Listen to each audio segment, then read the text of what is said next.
పెట్టిస్తా. ఒకసారి దింపి మీ పేపర్ల మీదే ఇస్తారు ఫోటో.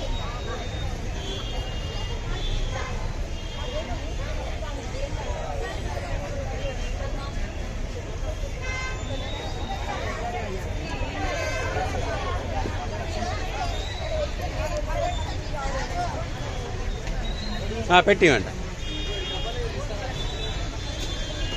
ఇంకో సంతన్నా మన సీను గమకొక ఆమెకు పెట్టియాలి పాపం. గమకొక ఆమెకు పెట్టియాలి పాపం. ఆమెకు దేక్కుంటూ నడుతుంది పాపం. ఆమెకు నడవరాదు. ఒక ప్లేట్ తీసుకోండి.